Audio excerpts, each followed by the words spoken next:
Hello friends, आप सभी को स्टडी मंथन में स्वागत है। आज हम लोग जो चैप्टर देखने वाले हैं बायोलॉजी स्टार्ट करने वाले हैं। बायोलॉजी में हम लोग चैप्टर फर्स्ट देखने वाले हैं। ठीक है, चैप्टर फर्स्ट में जैव परक्रम देखने वाले हैं। ठीक है, जैव परक्रम चैप्टर का नाम है। इसमें पढ़ना कौन कौन चीज़ है इसके बारे में देखेंगे। तो जैव परक्रम में हम लोग को पढ़ना है पहला पोषण, पोषण क्या होता है, उसके बाद पाचन, पाचन कैसे होता है, परिसंचरण एंड उत्सर्जन। ये 4 टॉपिक के बारे में इस चैप्टर में पढ़ना है। ठीक है, तो पहला हम देख लेते हैं इस टॉपिक में जैव परक्रम। जैव परक्रम किसे कहते हैं? ठीक है, जैव परक्रम किसे कहते हैं उसके बारे में थोड़ा सा देख लेते हैं। तो जीवों के जीवन का अनुसरण के लिए जिन प्रक्रिया की आवश्यकता होती है उसे क्या कहेंगे? जैव परक्रम कहेंगे। उसे क्या कहेंगे? जैव परक्रम कहेंगे। अब एक इसमें वर्ड आया अनुसरण। अनुसरण मतलब होता है रख रखाव। ठीक है, जीवों को जिस तरह से हम लोग रखते हैं, जिस प्रक्रिया के अनुसार रखते हैं, उसी को कहते हैं अनुसरण। ठीक है, परक्रम मतलब प्रक्रिया। जीवों को रहने सहने के लिए जिस प्रक्रिया का उपयोग होता है वो होता है परक्रम। ठीक है, अब यहाँ एक शब्द आया जीवो। तो जीव कितने प्रकार के होते हैं? तो जीव 2 प्रकार के होते हैं। जीव कितने प्रकार के होते हैं? जीव 2 प्रकार के होते हैं। पहला सजीव और दूसरा निर्जीव। ठीक है, ये सब आप याद रखिएगा। जीव 2 प्रकार के होते हैं, सजीव और निर्जीव। सजीव किसे कहेंगे? सजीव कौन जीव सजीव है, कौन जीव निर्जीव है, ये किसे कहेंगे? तो सजीव उसे कहेंगे जो वृद्धि करता हो, ठीक है, श्वसन करता हो, जनन करता हो और पोषण करता हो। इस सजीव का लक्षण है।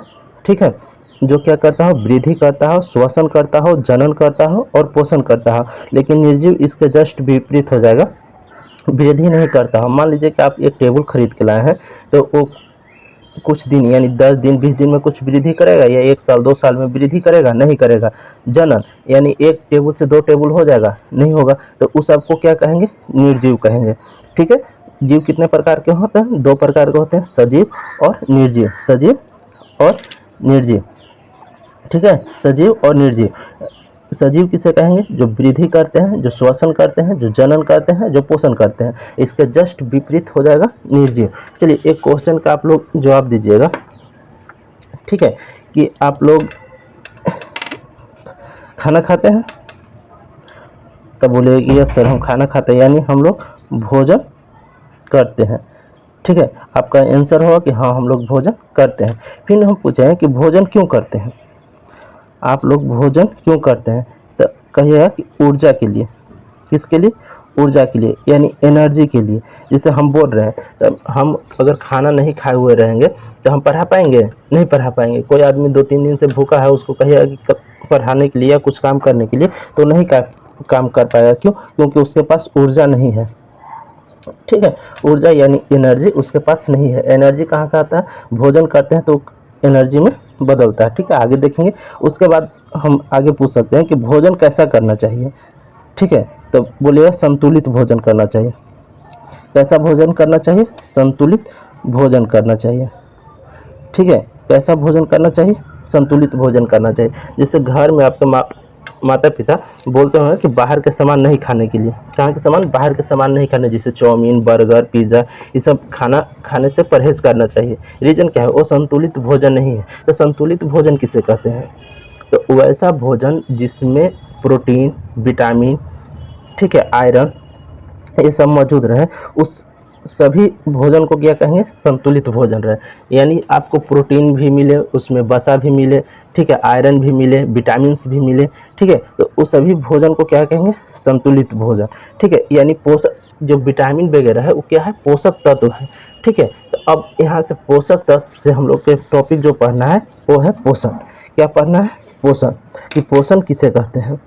ठीक है, पोषण किसे कहते हैं? तो ध्यान दीजिएगा, भोजन में उपस्थित पोषण पोषण जो अभी पोषण में कौन पोषण तत्व में आ जाएगा, जैसे विटामिन हो गया, ठीक है, वसा हो गया, ये सब क्या हो जाएगा? पोषक तत्व को ग्रहण कर उनका ऊर्जा के रूप में उपयोग करते हैं, उसे क्या कहलाता है? पोषण कहलाता है। उसे क्या कहेंगे? पोषण कहेंगे।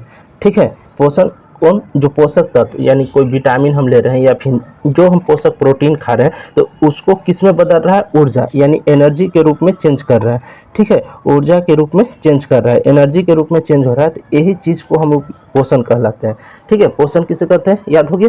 भोजन में उपस्थित पोषक तत्व ग्रहण कर उनका उपयोग के रूप में, ऊर्जा के रूप में उपयोग करते हैं, उसे क्या कहलाता है, पोषण कहलाता है। ठीक है, पोषण। अब फिर एक क्वेश्चन आएगा कि पोषण कितने प्रकार के होते हैं, तो पोषण 2 प्रकार के होते हैं। पोषण कितने प्रकार के होते हैं, 2 प्रकार के होते हैं। ठीक है, पहला स्वपोषण, जिसको अगर और नाम पूछा जाए आपसे तो उसको आप बोल दीजिएगा स्वपोषी। ठीक है, और क्या बोल सकते हैं, स्वपोषण को स्वपोषी। ठीक है, उसी तरह से दूसरा होता है परपोषण या परपोषी या विषम पोषी पोषण। ठीक है, ये एक ही है लेकिन उसका नाम अलग अलग है। ठीक है, एग्जाम में तीनों में से कोई एक देगा तो आपको उसको समझना है। ठीक है, चलिए तो अभी देखते हैं स्वपोषण को। ठीक है, इस स्वपोषण पोषी किसे कहते हैं, जो अपना भोजन स्वयं यानी खुद बना ले उसे क्या कहेंगे, स्वपोषण। ठीक है, जो अपना भोजन क्या बना ले, स्वयं बना ले यानी खुद बना ले तो उसे क्या कहेंगे, स्वपोषण। ठीक है, दूसरा में यह दूसरे पर निर्भर नहीं रहता। जब कोई काम अपने खुद कर लेता है तो दूसरे पर निर्भर रहेगा, नहीं रहेगा। इसी का अगला अर्थ में लिखा गया है, तो यह दूसरे पर निर्भर नहीं रहता है, उसे भी कहेंगे स्वपोषण। नोट यहाँ देखिए, जो दूसरे पर निर्भर नहीं ना रहता है उसको क्या बोलते हैं, उत्पादक बोलते हैं। उसको क्या बोलते हैं, उत्पादक बोलते हैं। ठीक है, इसलिए इसे क्या कहते हैं, उत्पादक। आपको एग्जाम में पूछा है कि उत्पादक क्या है, ये चीज़ भी पूछ सकता है, इसलिए इसको हम लिखवा दिए। जो दूसरे पर निर्भर नहीं रहे उसे क्या कहेंगे, उत्पादक कहेंगे। ठीक है, ये खाना कैसे बना लेता है, जिसे अपना भोजन कैसे बना लेता है, तो सूर्य के प्रकाश में उपस्थिति में अपना भोजन स्वयं बनाता है। ठीक है, सूर्य के प्रकाश की उपस्थिति में अपना भोजन क्या कर लेता है, स्वयं बना लेता है। ठीक है, उदाहरण के लिए सभी हरे पेड़ पौधे। ठीक है, जितने यहाँ पे देखिएगा हम लिखे हरे। ठीक है, कोई सूखा पेड़ पौधा है तो वो नहीं बना पाएगा, क्यों कि उसके पत्ती में क्लोरोफिल नहीं पाया जाएगा। ठीक है, तो हरा पौधा रहेगा उसमें बन जाएगा। ठीक है, अब आते हैं सेकेंड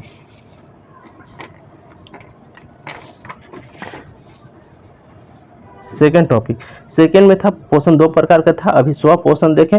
स्वपोषण में पहला क्या हो गया, अपना भोजन स्वयं बनाते हैं, दूसरे पर निर्भर नहीं रहेंगे और सूर्य के प्रकाश की उपस्थिति में अपना भोजन स्वयं बनाता है। ठीक है, तो ये हो गया स्वपोषण। परपोषण इसका जस्ट उल्टा हो जाएगा, जो अपना भोजन स्वयं नहीं बनाते हैं वो क्या हो जाएगा, परपोषण हो जाएगा। दूसरा पॉइंट में यह दूसरे जीवों पर निर्भर रहता है। ठीक है, जो अपना भोजन नहीं बना रहा है तो ये क्या रहेगा, दूसरे पर निर्भर रहेगा। ठीक है, इसलिए इसे उपभोक्ता कहते हैं। ठीक है, जो दूसरे पर निर्भर रहेगा उसे क्या कहेंगे, उपभोक्ता कहेंगे। ठीक है, जो दूसरे पर निर्भर रहेगा उसे क्या कहेंगे, उपभोक्ता। जो दूसरे पर निर्भर नहीं रहेगा उसे क्या कहेंगे, उत्पाद। याद रखिएगा। ठीक है, जैसे मनुष्य हम लोग क्या है, उपभोक्ता है। ठीक है, और परपोषी भी है। ठीक है, दूसरे पर निर्भर रहते हैं, पेड़ पौधे पर निर्भर रहते हैं। ठीक है, अब चलिए परपोषी कितने प्रकार के होते हैं। अब एक इसके बाद जो टॉपिक पढ़ना है हम लोग को परपोषी के बारे में पढ़ना है, यानी परपोषी या परपोषण कितने प्रकार के होते हैं। ठीक है, तो यहाँ पे देख रहे हैं कि परपोषण 3 प्रकार के होते हैं। कितने प्रकार के होते हैं, 3 प्रकार के होते हैं। कितने प्रकार के होते हैं, 3 प्रकार के होते हैं। परपोषण कितने प्रकार के होते हैं, तो 3 प्रकार के होते हैं। पहला मृतजीवी परपोषण। कौन सा, मृतजीवी परपोषण। पहला होता है मृतजीवी परपोषण, दूसरा होता है परजीवी परपोषण, दूसरा होता है परजीवी परपोषण। ठीक है, और तीसरा होता है प्राणी संपोषण। तीसरा क्या होता है, प्राणी संपोषण। तीसरा क्या होता है, प्राणी संपोषण। तो पहला हम लोग देख लेते हैं कि पहला मृतजीवी परपोषण क्या होता है। तो इसका डिफिनेशन होता है कि वैसा जीव जो सड़े गले पदार्थ को खाता है, जो मर गया, सड़ गया, गल गया, उन सब पदार्थ को जो भोजन के रूप में ग्रहण करता है उसे कहते हैं मृतजीवी पोषण। मृत मतलब आपको नाम से भी पता चल रहा है, मृत मतलब होता है मृत्यु।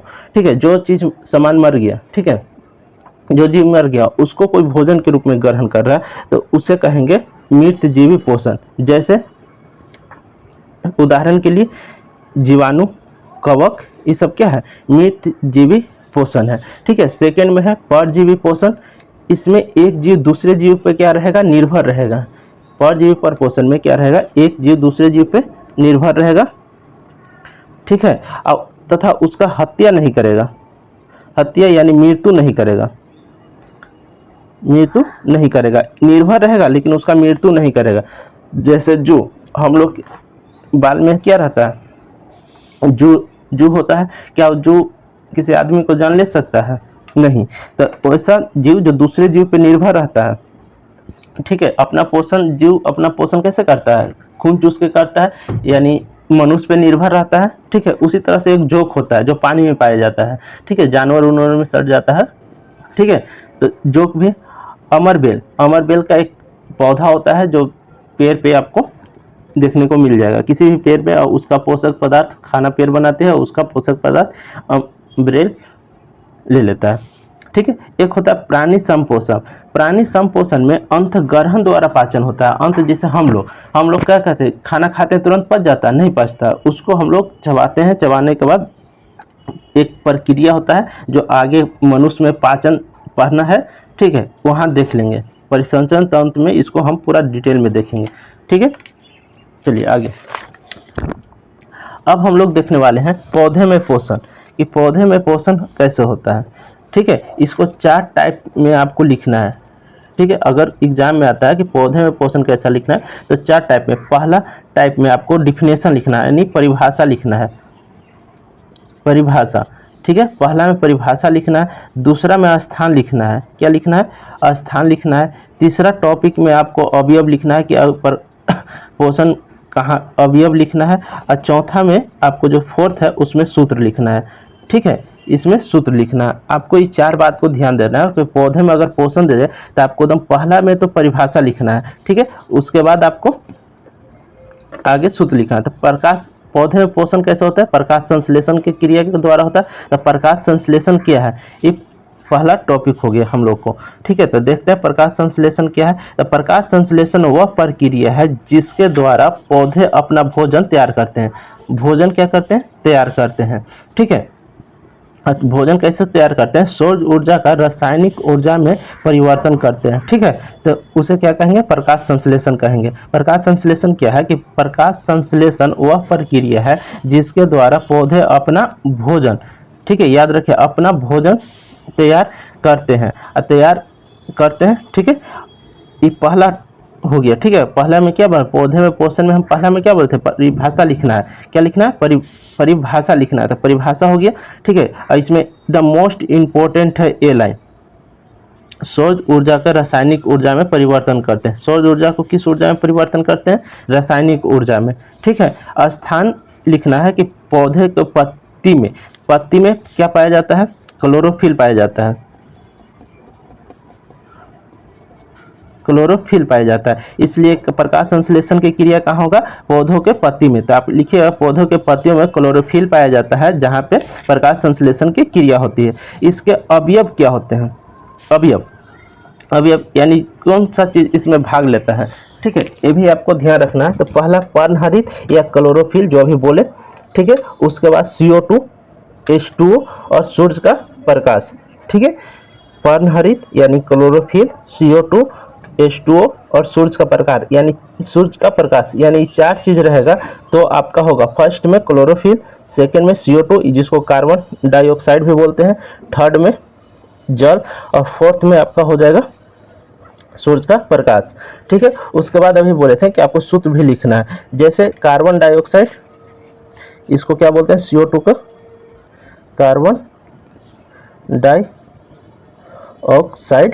कार्बन डाइऑक्साइड प्लस H2O को क्या बोलते हैं? जल बोलते हैं। यहाँ से सूर्य का प्रकाश आ रहा है और क्लोरोफिल हम लोग क्या छोड़ते हैं? कार्बन डाइऑक्साइड छोड़ते हैं, तो वायुमंडल से कार्बन डाइऑक्साइड मिल जाता है। उसके बाद H2O फिर अपने जल के द्वारा ले लेता है, ठीक है, और सूर्य के प्रकाश और क्लोरोफिल उसका पत्ती में पाया जाता है। तो क्या बनाता है? C6H12O6, इसको क्या बोलते हैं?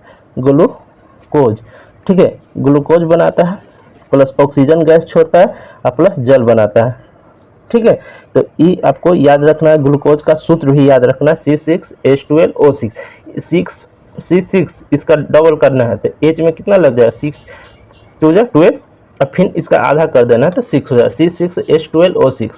6H O याद रखना है और 6 पे फोकस करना है, ठीक है। तो ग्लूकोज का आपका ऑब्जेक्टिव में इस चैप्टर से आपको कम से कम देखने को मिलेगा तो 15 से कम से कम 10 नंबर का क्वेश्चन आपको देखने को मिलेगा, ठीक है, सब्जेक्टिव ऑब्जेक्टिव मिला के।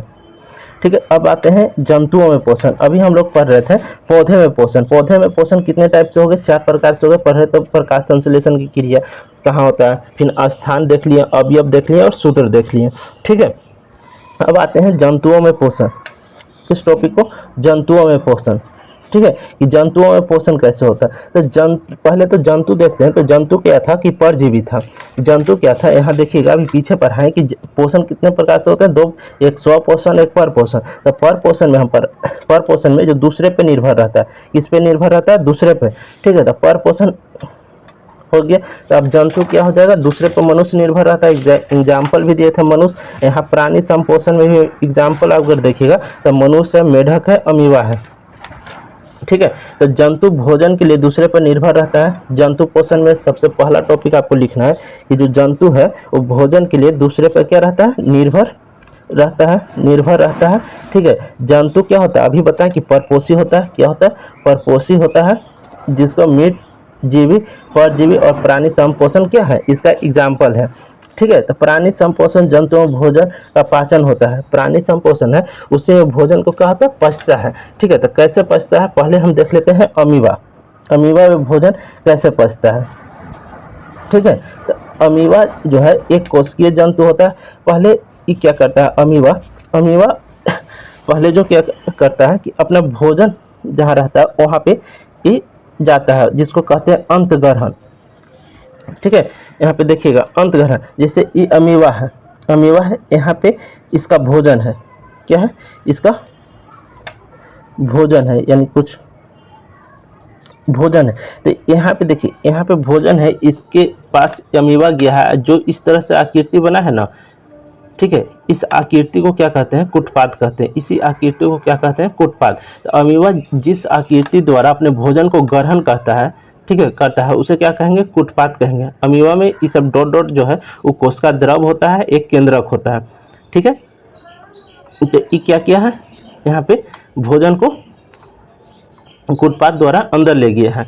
ठीक है, फिर अंतग्रहण, पहला प्रोसेस क्या है? अंतग्रहण, यानी अमीबा भोजन को ग्रहण करता है, यानी अपने अंदर लेता है। ठीक है, अपने अंदर किस जो ग्रहण करने का जो स्ट्रक्चर बनाता है उसको क्या कहते हैं? कुटपाद कहते हैं। क्या कहते हैं? कुटपाद कहते हैं। एकदम मोस्ट इंपॉर्टेंट क्वेश्चन है।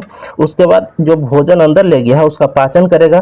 तो विभिन्न एंजाइमों द्वारा भोजन को क्या करता है? पचाता है। ठीक है, सेकंड में क्या हो जाएगा? पाचन हो जाएगा, यानी विभिन्न एंजाइम द्वारा क्या करता है? पाचन करता है। उसके बाद जो पच गया उसको क्या करेगा? अवशोषण करेगा, यानी जो कोशिका द्रव है। ठीक है, इसके अंदर क्या होता है? कोशिका द्रव होता है। वो कोशिका द्रव द्वारा पूरे में शरीर में क्या कर लेता है? फैला देता है। ठीक है, उसके बाद क्या करता है? स्वर्गीकरण करता है। अमीबा क्या करता है? स्वर्गीकरण करता है, यानी जो इसका साइज रहेगा उस साइज से क्या करेगा? वृद्धि करेगा। ठीक है, वो साइज से क्या करेगा? वृद्धि करेगा। ठीक है, मान लीजिए अमीबा का साइज कुछ है, अमीबा का साइज ऐसा है। ठीक है, तो इससे बड़ा कर दिया, यहाँ केंद्रक हो गया, यहाँ पे द्रव हो गया। ठीक है, यहाँ से अपशिष्ट पदार्थ, जो अपशिष्ट पदार्थ बच गया वो कहीं से निकाल दिया। ठीक है, तो इसी को कहते हैं बही शोषण। ठीक है, तो आपको 5 टॉपिक याद रखना। अमीबा पाचन कितने टाइप से होता है? 5 टाइप से होता है। पहला क्या हो जाता है? अंतग्रहण, भोजन को अपने अंदर ग्रहण करेगा। फिर सेकंड में पाचन करेगा, विभिन्न एंजाइमों द्वारा अपने भोजन को पचाएगा। फिर अवशोषण करेगा, जब पच जाएगा तो उसमें से जो पोषक तत्व है उसको कोशिका द्रव द्वारा पूरे अमीबा अपने शरीर में फैला देगा। किसके द्वारा? कोशिका द्रव द्वारा। ठीक है, याद रखिएगा, पूरे शरीर में कोशिका द्रव में फैल जाता है, यानी पूरे कोशिका द्रव में फैल जाएगा। फिर स्वर्गीकरण, अमीबा में वृद्धि होता है। जब पोषक तत्व जाएगा तो वो क्या हो जाएगा? धीरे धीरे ग्रो करेगा। उसके बाद बहिर्सर्जन, जो अपशिष्ट पदार्थ है उसको क्या कहेगा? बाहर निकाल देगा। ठीक है, अपशिष्ट पदार्थ को बाहर निकाल दिया। क्या है? अपशिष्ट पदार्थ है, अपशिष्ट पदार्थ है। ठीक है, अपशिष्ट पदार्थ को क्या कर दिया? बाहर निकाल दिया। ठीक है, तो ये हो गया अमीबा में पोषण।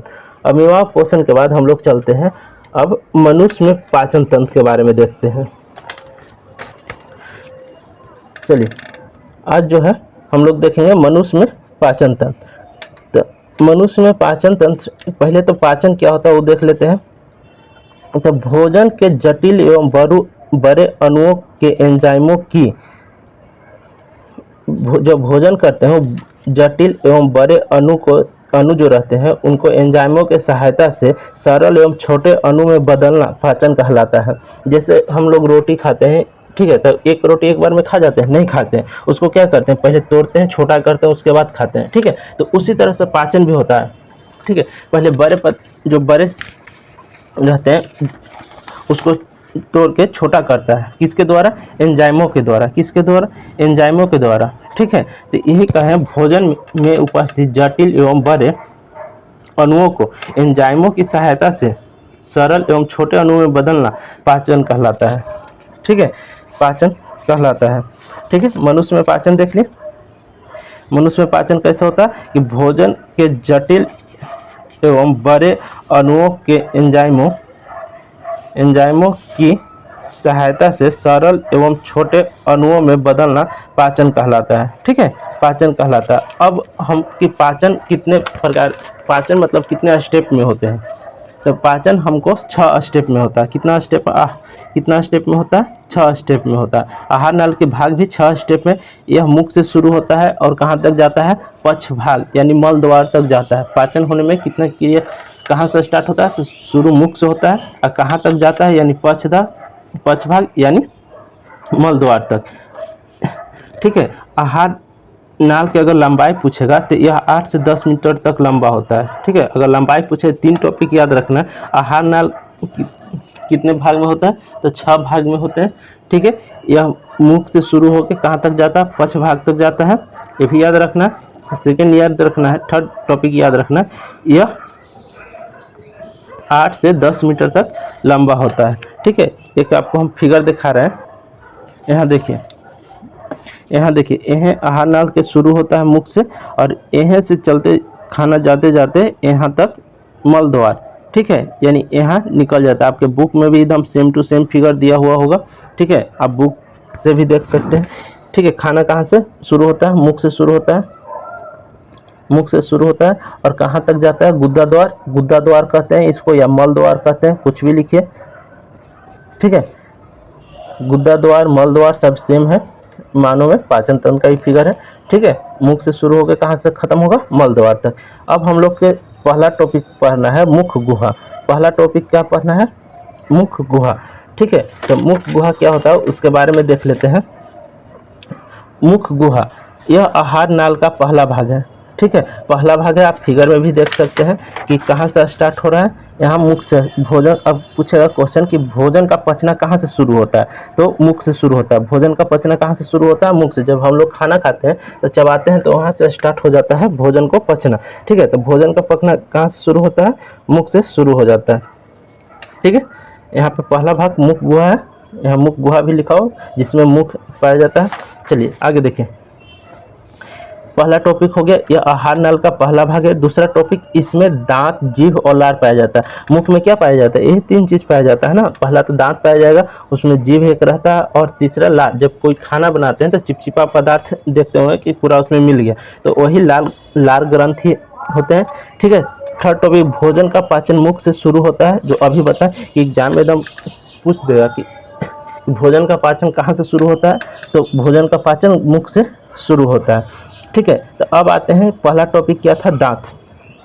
पहला टॉपिक क्या है हम लोग का? दांत पढ़ना है। पहला टॉपिक क्या पढ़ना है? दांत। दांत देखते हैं, दांत का कार्य क्या है? तो दांत का कार्य है भोजन को चबाने में। जो हम लोग भोजन करते हैं उसको चबाने का काम कौन करता है? चीरने फाड़ने का काम कौन करता है? दांत करता है, ठीक है। यह 4 प्रकार के होते हैं। कितने प्रकार के होते हैं? अब पूछे दांत कितने प्रकार के होते हैं, तो दांत 4 प्रकार के होते हैं।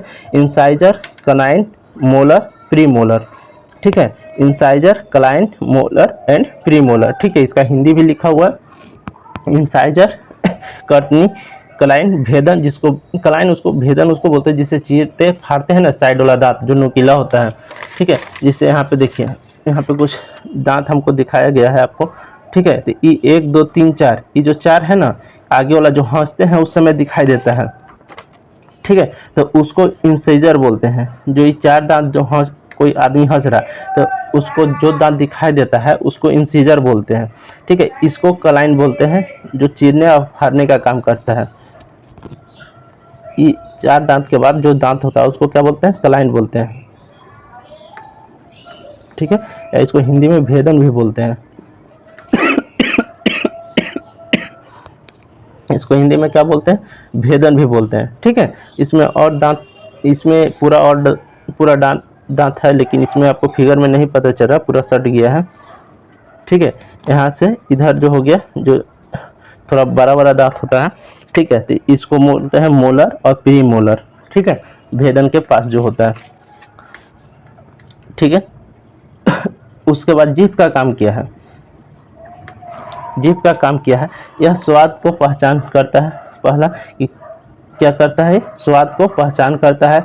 अब भोजन को निगलने में काम करता है, ठीक है। जीभ का काम क्या है? कि यह स्वाद को क्या करेगा? पहचानेगा और भोजन को निगलने में काम करेगा, ठीक है। यहाँ पे देखिए जीभ का भी काम है कि कहाँ कहाँ से इतना सारा भाग होता है, जिससे फर्स्ट भाग यहाँ पे है, ठीक है। जीभ का बहुत सारा भाग होता है, बहुत सारा भाग में हर एक खाना को कहाँ से, जिससे कोई मीठा खा रहा है, स्वीट खा रहा है, ठीक है, तो वो कहाँ से पता चलेगा? देखिए यहाँ पे लिखा हुआ, आप इसका स्क्रीनशॉट भी ले सकते हैं पूरा का, ठीक है।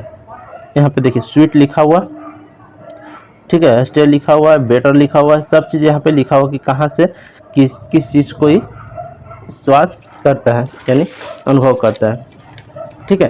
तो यहाँ जीभ में क्या हो गया? यह स्वाद पहचानता है, यह भोजन को निगलने में काम करता है। अब होता है एक लार ग्रंथि। तीन चीज़ पाया जाता है, दांत पाया जाता है, जीभ पाया जाता है और लार ग्रंथि। यह लार का स्वतः करती है स्वयं, मतलब यह लार ग्रंथि से लार निकलता है, ठीक है, जो भोजन को चिपचिपा बना देता है। भोजन को कैसा बना देता है? चिपचिपा बना देता है, ठीक है। इसमें जो निकलता है वो एंजाइम निकलता है, ठीक है। कौन सा एंजाइम निकलता है ये भी पूछे। लार में कौन सा एंजाइम पाया जाता है? तो टाइलिन एंजाइम पाया जाता है। लार में कौन सा एंजाइम पाया जाता है? टाइलिन एंजाइम पाया जाता है, जो स्टार्च को पचाता है, यानी कार्बोहाइड्रेट को आपको पचाता है। स्टार्च, जो भोजन में स्टार्च रहते हैं उसको पचाने का काम करता है कौन? लार ग्रंथि। लार ग्रंथि में टाइलिन, ठीक है। अब आते हैं, फर्स्ट हो गया मुख गुहा, उसके बाद ग्रास नली। यहाँ फर्स्ट हम लोग पढ़ रहे मुख गुहा। मुख गुहा में क्या क्या पाया जाता है? यहाँ पे अभी स्टार्ट कर रहे हैं हम लोग मनुष्य में पाचन तंत्र, जिसमें पहला पढ़े हैं मुख गुहा। मुख गुहा में हम लोग पढ़ लिए हैं, दांत पढ़ लिए, जीभ पढ़ लिए और लार ग्रंथि पढ़ लिए, ठीक है। दांत के काम है चबाना, ठीक है। जीभ का काम है निगलना और स्वाद का पता करना। लार ग्रंथि स्टार्च को पचाना शुरू कर देती है, यानी उसमें जो चिपचिपा पदार्थ होता है उसमें टाइलिन एंजाइम पाया जाता है, जो लार को क्या करता है? पचाता है, ठीक है। उसके बाद होता है सेकेंड में ग्रास नली। ग्रास नली का यहाँ पे फोटो देखिए, ठीक है। इस फोटो को ग्रास नली कहते हैं, जो मुख से जुड़ा हुआ है और यहाँ अमाशय में आके यह है अमाशय, ठीक है। ये आपको जो दिखाई दे रहा है इस हिस्साकृति का, इसको बोलते हैं अमाशय। यानी जो खाना है ना, उसको यहाँ पे देखिए फूड है लिखा हुआ, यानी भोजन। ये भोजन को कहाँ ला रहा है? अमाशय तक ला रहा है, ठीक है। ये क्या है? भोजन है, ठीक है। भोजन को कहाँ तक ला रहा है? अमाशय तक। तो ग्रास नली का यही सिर्फ काम है कि इसमें आपको पूछेगा कि आहार नाल के किस भाग में भोजन नहीं पचता, आहार नाल के किस भाग में भोजन नहीं पड़ता है, तो वो हो गया क्या आंसर? ग्रास नली। यानी ग्रास नली में भोजन क्या होता है? नहीं पचता है, ठीक है। एक क्या इसका काम क्या है? यह मुख से भोजन को अमाशय तक पहुंचाता है। बस इसका काम है कि हम लोग कोई खाते हैं खाना, तो मुख जो काम कर देता है, यानी तोड़ देता है उसको छोटा छोटा।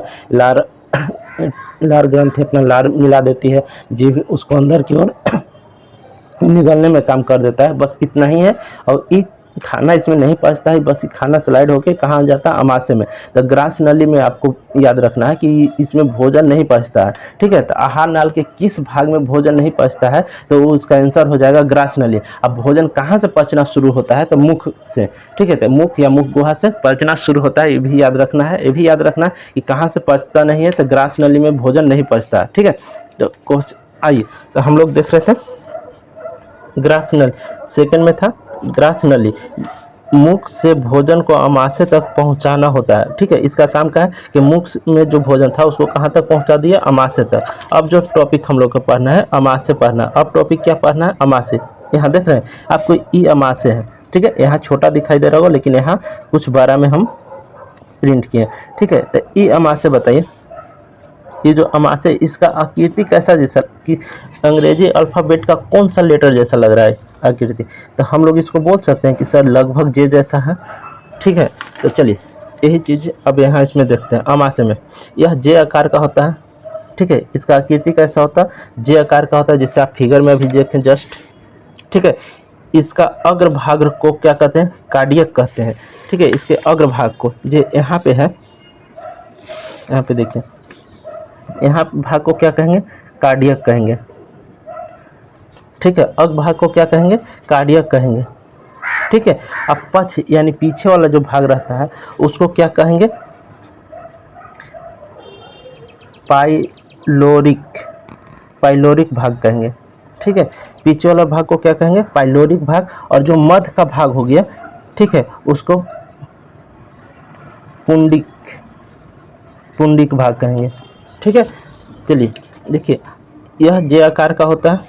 ठीक है, इसका अग्रभाग यानी पहला भाग को क्या कहेंगे, कार्डियक कहेंगे। पहला भाग को क्या कहेंगे, कार्डियक कहेंगे, तथा पिछले भाग को पाइलोरिक भाग कहेंगे। पिछले भाग को क्या कहेंगे, पाइलोरिक भाग कहेंगे। और इन दोनों के बीच में यानी जो बीच वाला भाग है उसको क्या कहेंगे, पुंडलिक भाग कहेंगे। ठीक है, ये टॉपिक इतना याद हो गया। इसमें जठर ग्रंथि पाया जाता है। अगर यहाँ पे देखिएगा तो यहाँ पे जठर ग्रंथि पाया जाएगा। ठीक है, यहाँ पे जठर ग्रंथि पाया जाता है। ठीक है, जिससे जठर रस स्रावित होते हैं। जिससे क्या स्रावित होते हैं, जठर रस स्रावित होते हैं। जठर ग्रंथि से आपको पूछा है कि जठर ग्रंथि कहाँ पाया जाता है, तो जठर ग्रंथि कहाँ पाया जाएगा, अमाशय में। याद रखना है कि जठर ग्रंथि कहाँ पाया जाएगा, अमाशय में। और दांत कहाँ पाया जाएगा, मुख गुहा में। जीभ कहाँ पाया जाएगा, मुख गुहा में। ठीक है, खाना कहाँ नहीं पचता है, तो ग्रास नली में खाना नहीं पचता। खाना भोजन का पाचन कहाँ शुरू होता है, तो मुख से शुरू होता है। ये सब क्वेश्चन है, लोग याद रखिएगा। जठर ग्रंथि कहाँ पाया जाता है, तो अमाशय में जठर ग्रंथि पाया जाता है। ठीक है, जठर ग्रंथि कहाँ पाया जाता है, तो अमाशय में पाया जाता है। ठीक है, जिससे क्या निकलता है, जठर रस निकलेगा। कि जिससे क्या निकलेगा, जठर रस निकलेगा। जठर रस कितने प्रकार के होते हैं, तो 3 प्रकार के होते हैं। पहला क्या होता है, पेप्सिन।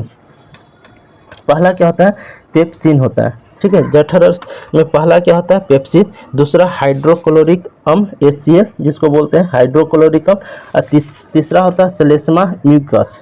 ठीक है, सेलेस्मा म्यूकस। ठीक है, अब सबका एक एक करके काम देख लेते हैं। पेप्सिन क्या करता है, यह एक एंजाइम है जो प्रोटीन का पाचन करता है। किसका पाचन करेगा, प्रोटीन का। यानी प से पेप्सिन और प से प्रोटीन।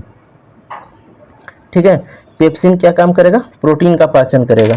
पेप्सिन क्या करेगा, प्रोटीन का पाचन करेगा। ठीक है, यह अम्लीय वातावरण में कार्य करता है। ठीक है, ये कब काम, अगर जो प्रोटीन है उसको कब पाचन करेगा, जब इसका जो खाना है उसमें क्या होना चाहिए, अम्लीय होना चाहिए। ठीक है, तो चलिए, तो अम्लीय कब होता है, जब इसमें हाइड्रोक्लोरिक अम्ल इसको क्या करता है, उत्प्रेरणा देता है। ठीक है, हाइड्रोक्लोरिक अम्ल क्या अम्लीय है, अम्ल है तो क्या है, अम्लीय है। ये क्या करता है, इसको जब भोजन में मिल जाता है, जठर रस स्रावित हो गया, तो ये पेप्सिन इसका प्रोटीन को पचाता है। ठीक है, यह कीटाणुओं को मारने में सहायता करता है।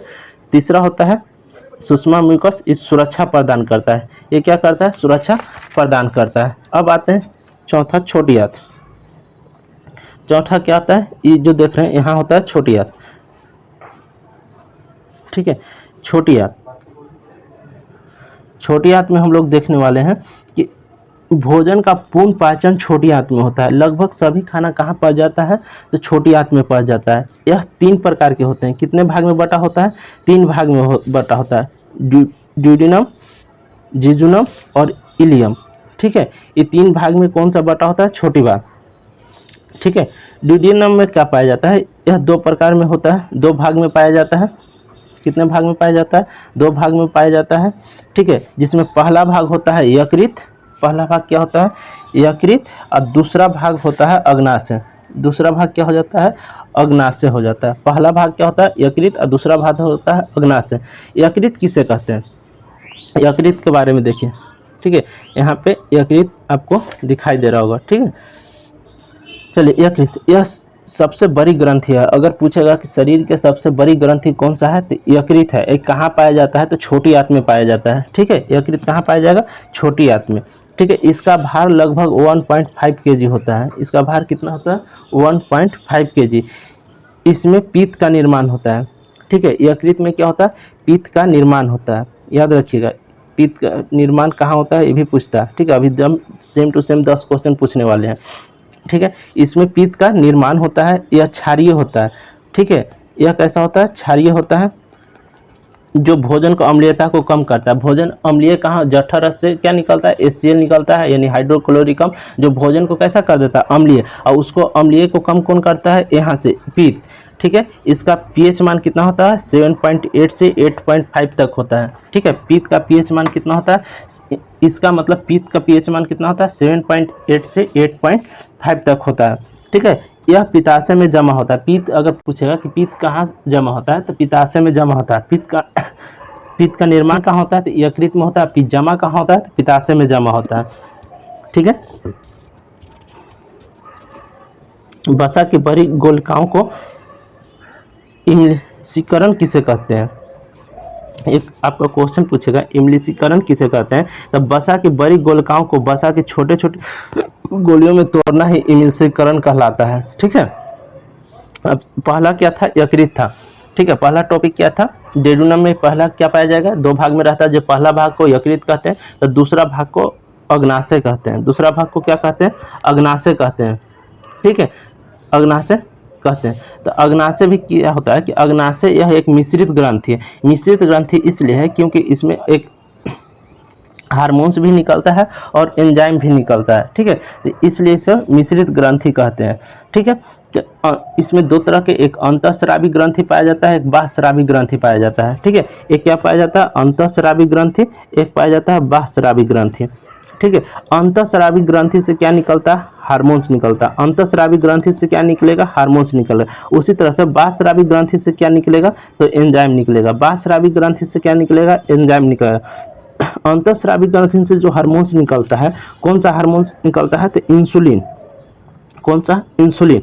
इंसुलिन क्या करता है कि यह जो स्टार्च है, इसको पचाने में काम करता है। स्टार्च जो हम लोग मीठा खाते हैं, ठीक है, कार्बोहाइड्रेट वगैरह यूज़ करते हैं, तो उसको पचाने का काम कौन करता है, इंसुलिन करता है। ठीक है, स्टार्च को पचाने का, स्टार्च और कौन पचा रहा था, लार में टाइलिन ग्रंथि क्या कर रहा था, स्टार्च को पचाने में। वहाँ से जो बच रहा था उसको और कौन पचाएगा, इंसुलिन पचाएगा।